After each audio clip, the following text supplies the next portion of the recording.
12th तक education में तुम्हारे कुछ सब्जेक्ट्स होते हैं और उनकी टेक्स्ट बुक्स होती है, और हायर एजुकेशन में ये टेक्स्ट बुक्स रेफरेंस बुक से बदल जाती हैं। मोस्टली किसी को आइडिया नहीं होता रेफरेंस बुक में से कितना पढ़ना है, क्या पढ़ना है और क्यों रेफरेंस बुक एग्जिस्ट करता है। And till the end of this video you will have a extreme level of clarity कि एजुकेशन क्या होता है, कॉलेजेस कैसे काम करते हैं, रेफरेंस बुक क्यों होता है, and how you can change your entire life by studying from reference books. To understand the first phase what is reference book, पहले ना हम लोग एक प्रोसेस को समझ लेते हैं जो कॉलेजेस और अब तक हम लोग फॉलो करते आए हैं। What is this process? ये रही तुम्हारी रेफरेंस बुक, ठीक है, ये रहे तुम यहाँ पर एक छोटे से, एंड तुम्हें क्या करना होता है, तुम पढ़ते ही क्यों हो, क्योंकि तुम्हें एक क्वेश्चन पेपर अटेम्प्ट करना है ना। ये क्वेश्चन पेपर अटेम्प्ट करने के लिए तुम्हें कॉलेज भी लगता है, तुम यहाँ जाते हो कॉलेज बिकॉज तुम्हें क्वेश्चन पेपर अटेम्प्ट करना है। ये लोग क्या करते हैं, ये they have their own notes, college में प्रोफेसर्स होते हैं, they all target to this question bank. ये सारे पीपीटीज देंगे, ये डिजिटल रेफरेंस बुक देंगे, and they will claim, even मेरे पुराने वीडियोस में आई हैव क्लेम्ड कि ये जो डिजिटल कंटेंट या फिर नोट्स जो तुम लोगों को ड्राइव के ऊपर मिलता है, जिससे तुम लोग पेपर में आराम से पढ़ सकते हो और तुम्हें मार्क्स आ सकते हैं, nothing wrong in that. But आज हम लोग एक लेवल आगे जाएंगे।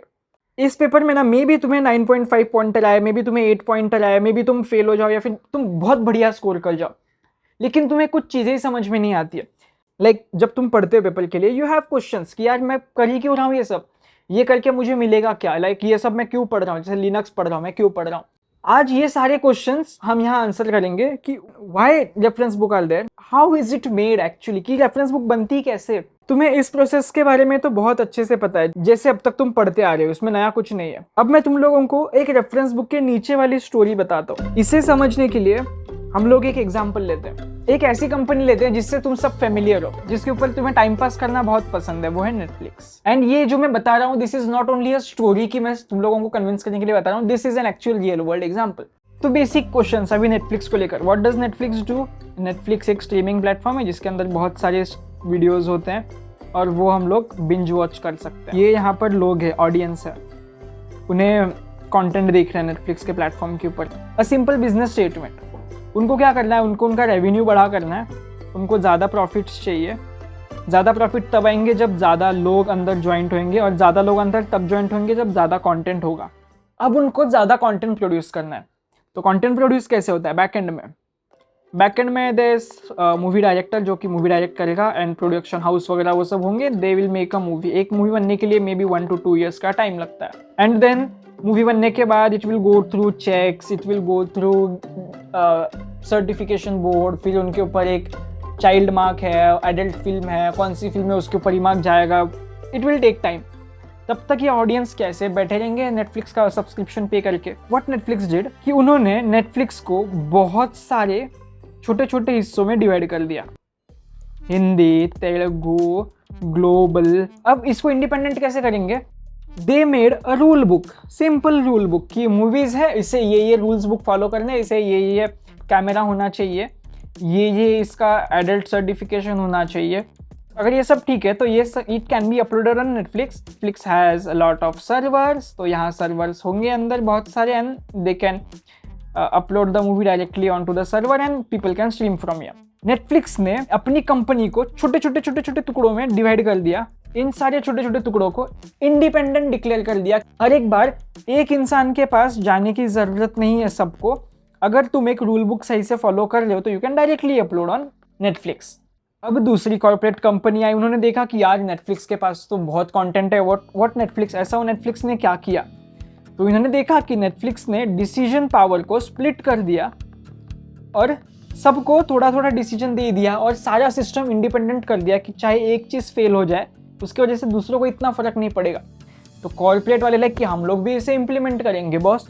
बहुत बड़ा ऑर्गेनाइजेशन है जिसमें 50,000 पीपल काम कर रहे हैं, जो उनकी एक वेबसाइट है जिसके ऊपर अज्यूम करके चलते हैं 50 पेजेस है। अगर पहले कुछ भी चेंज होना पड़ता था तो देयर वाज अ पर्सन जिसके पास सारे चेंजेस आते थे and he used to verify, फिर वेबसाइट में चेंजेस होता था। इन्होंने क्या दिमाग लगा कि यार हम लोग भी नेटफ्लिक्स जैसा ना इसको तोड़ देते हैं वेबसाइट को। वेबसाइट के 50 पेजेस को ये लोग ने पहले तो 10 पेजेस में डिवाइड कर दिया और इन 10 पेजेस को फिर बाद में सेक्शंस में डिवाइड कर दिया। जैसे वेबसाइट के ऊपर है शॉपिंग सेक्शन, वेबसाइट के ऊपर है ऑफर सेक्शन, और इनके अंदर लोगों को हायर करना स्टार्ट कर दिया। अब यहाँ पर शॉपिंग वाले लोग अपना शॉपिंग का, सिर्फ शॉपिंग का वेबसाइट के ऊपर पेज डायरेक्टली अपडेट करेंगे बिना इस इंसान के पास जाए। What will this do? इससे ये लोग बहुत फास्ट काम कर सकते हैं, इनके अपडेट्स बहुत फास्ट हो सकते हैं। ऑफर वाले ब्रांच या फिर ऑफर वाला डिपार्टमेंट बहुत सारे ऑफर्स अपनी वेबसाइट के ऊपर पब्लिश कर सकता है और उनको बार बार वेरिफिकेशन के लिए जाने की ज़रूरत नहीं है। They will have to follow a rule book.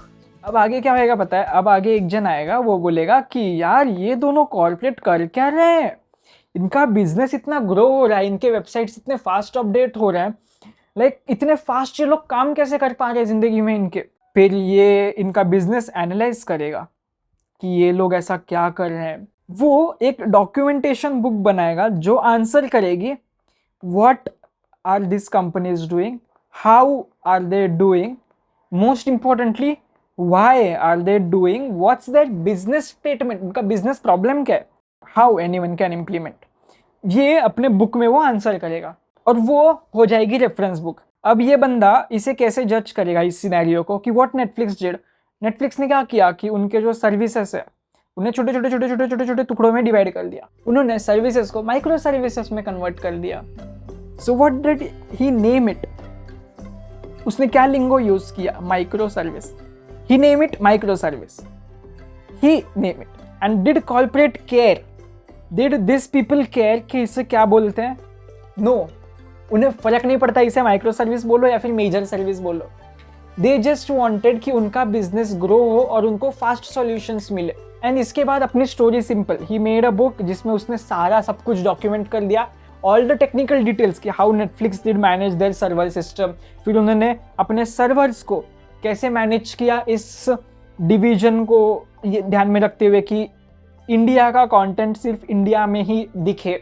ये जो बंदा है ना, ये सब कुछ डॉक्यूमेंट करेगा और इसे अपने लिंगोज में भरता जाएगा। He will give it random names like micro service processing, different structures, micro service, how micro service can be implemented, different types of micro service. यहाँ पर नेटफ्लिक्स वालों ने जो किया, इसने वो सब कुछ डॉक्यूमेंट कर लिया इस रेफरेंस बुक में। अब आगे क्या होएगा पता है? अब आगे ना यहाँ एक कॉर्पोरेट कंपनी होगी, दे विल बी लाइक कि हमें भी हमारा प्रॉफिट ग्रो करना है यार, हमें भी सब कुछ इंडिपेंडेंट कर देते हैं, हम लोग भी सारा सब कुछ हमारा तोड़ देते हैं ताकि हमारा सब कुछ वेबसाइट बहुत फास्ट डेवलप होना स्टार्ट हो जाए और हम अपडेट्स रोल फास्ट कर सके। तो ये लोग क्या करेंगे? ये लोग ये रेफरेंस बुक को रेफर करेंगे। यहाँ पर इसने जो भी लिंगोज या फिर जो भी टाइप्स यूज किए होंगे उसे ये लोग अपने बिजनेस के लिए इम्प्लीमेंट करना स्टार्ट कर देंगे। और ये जो लोग होंगे ना, इन्हें फर्क पड़ेगा कि इसे बोलते क्या है, इसका नाम क्या है, इसके डिफरेंट टाइप्स क्या है, जैसे सॉफ्टवेयर डेवलपमेंट के फेजेस क्या है। बट एक्चुअली जो लोगों ने ये डेवलप किया, दे डोंट केयर। वो बस एक प्रॉब्लम स्टेटमेंट था जिसका वो लोग सॉल्यूशन ढूंढ रहे थे, एंड इसका सॉल्यूशन ढूंढते ढूंढते वो लोग ने सबके लिए मदद कर दिया। अब तुम्हें पता है कि रेफरेंस बुक क्यों बनी? रेफरेंस बुक एक बिजनेस प्रॉब्लम का सॉल्यूशन बनी थी। How reference book can be used? Reference book कौन यूज करेगा? ये जो बिजनेसेस है, यहाँ पर जो ये साइड ऊपर के साइड है जिन्हें ग्रो करना है, वो रेफरेंस बुक्स यूज करेंगे और उसमें से सीखने के लिए कोशिश करेंगे। And for home reference book is, इसका कोई आंसर नहीं है। जैसे अगर तुम लोगों को, अगर मैं एग्जांपल से बताऊं, reference book are same as जो तुम्हारा सेल्फ हेल्प जॉनरा हो गया। ये सारी बुक्स पढ़ के तुम क्या करते हो? तुम इंप्लीमेंट करने की कोशिश करते हो तुम्हारे पर्सनल लाइफ में कि मैं क्या क्या चेंजेस करूं ताकि मैं ग्रो कर पाऊं और मेरा दिमाग थोड़ा शॉर्ट हो जाए। Same way reference books are corporates के लिए सेल्फ हेल्प बुक्स। वहां से वो सीख कर अपने बिजनेस को ग्रो कर सकते हैं और जो वो बुक में दिया जाएगा दे ट्राई टू इम्प्लीमेंट उनके बिजनेस के accordingly. Reference book mostly stories mode में रहता है कि फिर नेटफ्लिक्स वालों ने सर्वर्स अपडेट किए, फिर सर्वर अपडेट करने के बाद उनको पता चला ओ हमें लोगों को भी ट्रेन करना पड़ेगा, फिर वो लोग ने लोगों को ट्रेन करना स्टार्ट किया, फिर they made a rule book. So this were the 8 types जिन्होंने लोगों को ट्रेन किया। फिर तुम्हारा ये जो यहाँ क्वेश्चन पेपर है, फिर वो क्वेश्चन में देगा कि what are the 8 ways of training people. तो ऐसे करके ये सारी चीजें काम करती थी। पता नहीं कब क्या हो गया, everyone started to preparing for this question paper. सबने ये स्टोरी भूल गई, ये रेफरेंस बुक गई तेल लेने, हम सिर्फ गए पढ़ेंगे क्वेश्चंस के आंसर। तो सिर्फ क्वेश्चंस के आंसर पढ़ने से तुम्हारी स्टोरी क्लियर नहीं होती कि ये सब चीजें हुई ही क्यों। अब तुम्हें पता है कि रेफरेंस बुक होती क्यों है, काम कैसे करती है। तो अब ये बिल्कुल मत समझना कि अगर तुमने रेफरेंस बुक पढ़ लिया तो तुम्हें ये क्वेश्चन पेपर के बारे में सब कुछ आ जाएगा एंड तुम आंसर्स लिख लोगे। बिजनेस के प्रॉब्लम स्टेटमेंट्स को समझना and then coming up with a solution is different, and writing Mumbai University का क्वेश्चन पेपर एंड उसके आंसर में लिखना इज डिफरेंट। अगर मैं एग्जांपल से समझाऊं तो समझो यहाँ क्वेश्चन आया explain Netflix, explain server system जो नेटफ्लिक्स वालों ने यूज़ किया। ये आदमी क्या करेगा पता है, ये ना एक जनरलाइज्ड बुक बनाएगा और उसमें सर्वर सिस्टम के बारे में दिया रहेगा और तुम्हारा जो सर है वो सर्वर सिस्टम के बारे में डायरेक्टली बता देंगे। अगर तुम्हें स्टोरी के बारे में सब कुछ पता है तो तुम्हें पता रहेगा सर्वर्स यूज ही क्यों हो रहे हैं। अगर तुम्हें टेक्निकल टर्म्स भी नहीं पता तो you can write on the paper कि सर्वर्स यूज होते थे वीडियो स्टोर करने के लिए, सर्वर्स को फिल्टर लगाया जाता था ताकि वो डिफरेंट जोग्राफिक लोकेशंस को हम लोग सब कुछ जोग्राफिकली अनेबल ना कर दे, हमें जोग्राफी को ध्यान में रखते हुए लिमिट करना था यूजर्स को, ऑडियंस को, फिर हमें सर्वर को कैपेबल बनाना था, फिर हमें सर्वर में से फास्ट डेटा लोड करना था ताकि ऐसे यूजर इसे क्लिक करे तो बफर ना हो, even at a speed of 3G 4G net content फटाफट लोड हो। तो सर्वर में ऐसा क्या चेंजेस करना पड़ा। तो टेक्निकल टर्म्स ना बस तुम्हें जार्गन्स याद करने होते हैं, मतलब जो ऊपर के जो हेडिंग्स होते हैं ना, अब तक मैं चिल्लाते आ रहा हूँ पिछले वीडियोज में, बस हेडिंग याद करना, आंसर लिख लेना खुद से। लास्ट में एग्जामिनर के पास बहुत नॉलेज होता है, जो पेपर चेक करते हैं वो शायद आंसर पढ़ते ना पढ़ते हैं, बट वो पेपर देख के ये पता जरूर लगा सकते हैं कि इसने जो स्टोरी लिखी है वो आंसर से रिलेटेड है कि इसको एक्चुअल में कॉन्सेप्ट समझा है कि इसने बस स्टोरी लिखा है। जैसे मैंने बोला था, इस क्वेश्चन पेपर के लिए प्रिपेयर करना और रेफरेंस बुक की स्टोरी समझना ये दोनों डिफरेंट चीज है। तो अब हम लोग देखते हैं कि 700 पेजेस के बुक में से एक्चुअली क्वेश्चन के लिए, एग्जाम के लिए पढ़ना कैसे होता है। Second part of the video is how to study from reference book. अब मैं आप लोगों को एक एग्जांपल लेके दिखाता हूँ कि रेफरेंस बुक में से पढ़ना कैसे होता है, और प्लीज ये पार्ट को स्किप मत करना क्योंकि पहला पार्ट तुम लोग देख के मोटिवेट हो गए, रेफरेंस बुक पढ़ लिया, ये एक छोटी सी गलती तुमने किया ना तो तुम्हें क्वेश्चन पेपर में एक भी आंसर आएगा नहीं और तुम बोलोगे कि यार बहुत स्कैम कर दिया गौरंग भाई ने मेरे साथ, मेरे को अभी एक भी क्वेश्चन मेरे को पढ़ा हुआ ही नहीं लग रहा है। इसको बस एक एग्जाम्पल की तरह देखना और सब में प्रोसेस सेम है, बस सब्जेक्ट के नाम चेंज होते हैं और प्रोसेस में थोड़ा बहुत डिफरेंस होता है। रेफरेंस बुक पढ़ने का rule number 1, reference book download करो। मोस्टली मेरे जितने भी ड्राइव लिंक्स होते हैं उसमें सारे तुम लोगों को रेफरेंस बुक मिल जाता है, बट अगर तुम लोग सिलेबस फाइल में यहाँ नीचे देखो तो यहाँ बुक्स एंड रेफरेंसेस में तुम लोगों को रेफरेंस बुक मिल जाती है। एक ही रेफरेंस बुक में सब कुछ खत्म हो जाता है, बट अगर कभी लगे, जैसे इस केस में इस एग्जाम्पल में 2 रेफरेंस बुक लग रहे हैं ये सिलेबस खत्म करने के लिए, वो मुझे कैसे पता चला। इन तीनों रेफरेंस बुक का इंडेक्स पेज चेक करना है, सिर्फ इंडेक्स पेज, ठीक है। पहली वाली हम लोग कौन सी खोलेंगे बताया, द वी आर ह्यूमन वाली बुक खोलते हैं, ठीक है। अब इसका मुझे सिर्फ इंडेक्स पेज ओपन करना है और यहाँ से मुझे ये जो टॉपिक है इसके साथ ये इंडेक्स मैच करते जाना है, तो उससे मुझे समझ में आएगा मुझे पढ़ना कितना होता है। तो जैसे इस केस में देखो व्हाट इज़ वर्चुअल, तो ये एक चैप्टर है 12 पेज का है। तो what is history of VR, यहाँ पर हिस्ट्री ऑफ वीआर है 27 पेज तक जाता है, एंड वेरियस रियलिटीज़ ये 30 पेज तक जाता है। और फिर यहाँ से इम्प्लीमेंटेशन, यहाँ से तुम्हें करते करते हर एक पेज, हर एक इंडेक्स चेक करना है और तुम्हें हर एक टॉपिक को बाइफरकेट करना है और टिक मार्क करना है। देखो सिंपल है, जो नाम तुम्हें यहाँ पर नहीं दिख रहा है और यहाँ पर दिख रहा है उसे सीधा कट करना होता है। And processes and next is perceptual modalities, यहाँ पर जाकर अपना एक यूनिट खत्म हो जाता है 108 पेजेस तक। मैंने बोला था रेफरेंस बुक बहुत बड़े हो जाते हैं, तो अब तुम्हें क्या करना है, 108 पेजेस लर्न करना है। अरे पागल हो जाओगे, 108 पेज लर्न करने बैठ जाओगे तो नहीं।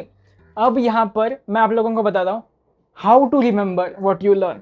सबसे पहले तो तुम्हें ये 108 पेजेस सारे नहीं पढ़ने हैं, तुम्हें बस उतना ही स्टोरी पढ़ना है जितना तुम्हें समझ में आता है और जितना तुम्हें पढ़ने का मन कर रहा है। तुम्हें उठाना है पास्ट ईयर पेपर या फिर असाइनमेंट क्वेश्चंस या फिर कोई भी जनरली ऐसे क्वेश्चंस जो मुंबई यूनिवर्सिटी, वो जो अपना मुंबई एक डायग्राम में मुंबई यूनिवर्सिटी था, वो क्वेश्चंस किस तरह से पूछ रहा है। अब यहाँ पर ना मैं तुम लोगों को एक क्वेश्चन बताता हूँ जो 12 पेज तक तुमने पढ़ लिया ना कि यार मैंने बहुत पढ़ लिया, तो तुम्हें लगेगा कि what is virtual reality question आएगा। नहीं, मैंने अभी तक क्वेश्चन पेपर ओपन नहीं किया है, बट बहुत सारा पढ़ने के बाद ना अपने आप को ऐसा अंदर से आता है। मैं बता सकता हूँ कि what is virtual reality and explain history of VR, 5 mark के लिए आएगा। ये कितने पेजेस पढ़े हमने, 27।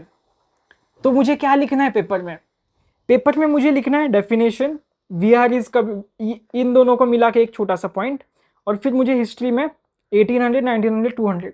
इंडेक्स शीट ना ये तुम्हारा आंसर होता है पेपर का, कभी भी याद रखना। तो तुम्हें हिस्ट्री ऑफ वीआर एआर और तुम्हें हिस्ट्री का आंसर पता चल गया, 6 मार्क्स के लिए 5 मार्क्स के लिए तुम्हें कैसे लिखना है, ऐसे करके तुम्हें पढ़ना होता है। और जब तुम यहाँ से पढ़ते जाओगे ना तो हर वक्त रेफरेंस बुक के, अगर तुम्हारे पास ई बुक है ना, जो कि बेस्ट, मैं क्या करता हूँ पता है, मैं ना सीधा काटना स्टार्ट कर देता हूँ। जब एग्जाम का लास्ट मोमेंट आ जाता है ना, मैं पढ़ता हूँ ये स्टोरी हटाओ, इसे कट करो, इसे कट करो, और फिर सिर्फ हाईलाइट मेन पॉइंट्स याद रखता हूँ और फिर उसे इलैबोरेट करता हूँ, क्योंकि मैंने स्टोरी तो पूरा पढ़ा था, अब मुझे सब कुछ पता है इस टॉपिक के बारे में कि ये क्यों हुआ था, कैसे हुआ था, सारे इवेंट्स पता है। तो मैं हेडिंग को लेकर पूरा पेपर लिख सकता हूँ। जैसे मैं इसी सॉफ्टवेयर में पढ़ता हूँ ना, तो ये मेरा इंडेक्स शीट तो है, ठीक है, इंडेक्स शीट तो मुझे लगेगा। जैसे प्रीफेस, मुझे प्रीफेस नहीं चाहिए, तो अगर तुम एडोबी यूज़ कर रहे हो तो तुम्हारे पीसी में भी ये ऑप्शन मिल जाएगा। तो मैं यहाँ से सीधा प्रीफेस डिलीट करना स्टार्ट कर लूँगा, और ये तब तक मैं डिलीट करूँगा जब तक मेरा फर्स्ट पेज नहीं आ जाता। इससे ना मैं तुम लोगों को एक रेफरेंस बुक दिखाता हूँ। इसमें यूनिट 1 से लेकर यूनिट 3 तक सब कुछ कवर्ड है, बहुत कम टॉपिक स्किप किए हुए हैं इसमें 159 पेजेस में सब कुछ डिलीट करने के बाद 159 पेजेस में मैंने पूरा एक सब्जेक्ट खत्म कर दिया था 3 यूनिट का, और ये बुक थी कुछ 800 पेजेस की। तो डिलीट करते जाओ वो सारे पेजेस, उसमें कोड्स रहेंगे। तुम्हें रेफरेंस बुक को पढ़ना सिर्फ इसीलिए ताकि तुम्हें स्टोरी समझ में आए, और नेक्स्ट तुम्हें रेफरेंस बुक को पढ़ते पढ़ते ना उसे रिवीजन के लिए रेडी करना है। तो रिवीजन वाला वीडियो देख लेना ताकि तुम लोगों को क्लियर हो जाए मैं किस रिवीजन की बात कर रहा हूँ। और जैसे तुम ये सब कर दोगे ना, तुम्हारा टॉपिक इतना क्लियर हो जाएगा, तुम्हें उस लेसन सब्जेक्ट की अंडरस्टैंडिंग इतनी बेस्ट हो जाएगी ना। तो ऐसे तुम्हें रेफरेंस बुक में से पढ़ना होता है, डिलीट अननेसेसरी पार्ट्स, स्टोरी पढ़ो, फिर delete unnecessary parts, highlight the important topics, question सब पॉइंट्स यहाँ याद कर लो, बाद में उसे इलैबोरेट करना, और आसानी से आंख बंद करके फिर तुम लोग पेपर लिख लोगे। स्टार्टिंग में थोड़े से प्रॉब्लम आएंगे, तुम बोलेगी यार 1000 पेजेस एक सब्जेक्ट का, तो ऐसे 5 सब्जेक्ट का 5000, मुझे कितना पढ़ना पड़ेगा। पढ़ना तो पड़ेगा, क्योंकि रेफरेंस बुक का जो थर्ड पार्ट था वो वीडियो का, वो ये था कि how this is going to help you in real life. मैं बताता हूँ ये कैसे मदद करता है और मेरी कैसे इसमें हेल्प हो चुकी है। रेफरेंस बुक पढ़ के ना तुम लोगों को ये समझ में आता है कि एक्चुअल प्रॉब्लम स्टेटमेंट ही क्या था। लाइक इतना जब उसके ऊपर एक इतना बड़ा बिल्डिंग बना तो उसका बेस क्या था। लाइक सी लैंग्वेज जब इन्वेंट हुआ तो उसकी जरूरत ही क्यों थी। एक ऑपरेटिंग सिस्टम बनाने के लिए जो कि मोबाइल, वॉचेस, लैपटॉप सब में चलता है, उसने एक लैंग्वेज बना दिया। तो उसने एक प्रॉब्लम स्टेटमेंट के ऊपर काम किया। एक अगला पाइथन जब इंट्रोड्यूस हुआ तो उसने बोला माइक्रो कंट्रोलर्स नहीं है हमारे पास स्मार्ट सीपीयूज है, तो अगर हार्डवेयर अपडेट हुआ है सॉफ्टवेयर भी अपडेट होना चाहिए। तो पाइथन वाला इज लाइक मैं सब कुछ छोटा करूंगा। क्यों? क्योंकि मुझे बड़े कोड्स नहीं लिखने, मेरी ऑर्गेनाइजेशन बड़े कोड लिखने में एक आदमी को 2 दिन जाता है, तो उसे पाइथन कोड लिखने में अगर 15 मिनट जाता है तो मैं ज्यादा प्रॉफिट रन कर सकता हूँ। अगर ये बंदा ज्यादा कोड लिखेगा तो मुझे ज्यादा पाइथन के कोड्स चाहिए। तो you automatically start thinking in a problem solving way. तुम्हें अब तक पढ़ाया जाता था कि this is how things this is, but reference book पढ़ के तुम खुद से ये सीखते हो कि things are made to be change. ये रेफरेंस बुक ही बनाई इसलिए गई थी क्योंकि इस बंदे को कुछ तो चेंज करना था। So how can I depend on this reference book completely. Reference book as a name suggest वो सिर्फ रेफरेंस के लिए होता, कोई रूल नहीं है। मेरे अगर आप लोगों ने इस चैनल के पुरानी वीडियोस देखे होंगे ना, तो मैं हमेशा बोलता हूँ कि वही करना जो हमेशा तुम्हें सही लगता है, और there's no such thing as rules. यार तोड़ दो सब कुछ। कोई चीज अगर तुम्हें सही नहीं लग रही है तो मे बी वो सही नहीं है, उसे चेंज कर दो। कोई नया चीज इन्वेंट करके उसे खत्म कर दो। जब तक तुम्हारा ध्यान सिर्फ एग्जाम में उस क्वेश्चन पेपर को पास करना है, तब तक तुम्हें इंटरव्यू क्रैक करने के लिए भी तुम चीट शीट्स ढूंढोगे। तुम्हें अगर सामने से कम्युनिकेट करना है तो तुम उसके लिए भी कम्युनिकेशन क्लासेस ढूंढोगे। बट जैसे तुम्हारा जोन ऐसे ब्रॉड हो जाएगा और तुम्हें लगेगा कि यार दिस ऑल थिंग्स मैटर, सिर्फ मुझे क्वेश्चन पेपर सॉल्व नहीं करना है, मुझे सोचना है। अगर तुम्हारा माइंडसेट ही एक सॉल्यूशन वाला हो जाता है ना कि यार मुझे पता है इस सबके चीज़ों के सॉल्यूशन क्या है, तो रेफरेंस बुक तुम्हें प्रॉब्लम समझने में मदद करेगा। तुम्हें प्रॉब्लम समझ गई तो तुम्हें पता है उसका सॉल्यूशन क्या है। सॉल्यूशन के दुनिया में बहुत पैसे मिलते हैं। आज भी मैं पेपर के लिए अलग चीज़ याद करता हूँ और नॉलेज के लिए अलग चीज़ होती है। अभी तक मैंने कितने सारे वीडियोस में बताया कि बहुत सारे अलग अलग स्किल्स होते हैं। पेपर लिखना अलग स्किल है, नॉलेज अलग स्किल है, स्कोर करना अलग स्किल है। इस वीडियो के थ्रू मेरा मैसेज ही ये था कि आप लोगों का ओवरऑल डेवलपमेंट हो, तो प्लीज़ ये जो डिजिटल कंटेंट है ये सारी अवेलेबल है, सारे ड्राइव पर है। मे बी फ्यूचर में जब मैं पूरा BSc कंटेंट ऑनलाइन डाल दूंगा तो मे बी मैं भी ये नोट्स प्रोवाइड करूंगा। बट प्लीज़ रेफरेंस बुक को कभी मत छोड़ना। तो आई जस्ट होप कि इस वीडियो के बाद तुम लोग रेफरेंस बुक उठाना चालू कर दो। एंड ऑब्वियसली एग्जाम के एक दिन पहले अगर फिर से तुम देख रहे हो तो इम्पॉसिबल, हाथ मत लगाना रेफरेंस बुक को। जाओ पास्ट ईयर पेपर पढ़ो, डिजिटल कंटेंट पढ़ो और ख़त्म करो जैसे हर वक्त ख़त्म करते आए हो। मैं बस बता रहा हूँ कि अगर तुम्हें ओवरऑल डेवलपमेंट चाहिए, अगर तुम्हें जेन्युइनली एक ऐसा बंदा बनना है जो कि कैपेबल है, जो कि सोचता है, जो कि एक्चुअल में भीड़ भाड़ से अलग है, तो तुम्हें अलग चीज़ें करनी पड़ेंगी, तो तुम्हें अलग तरह से सोचना पड़ेगा। और ये था वो अलग तरीका। तो इतना ही था इस वाले वीडियो के लिए। अगले वाले वीडियो में मिलते हैं जल्दी। चलो बाय बाय।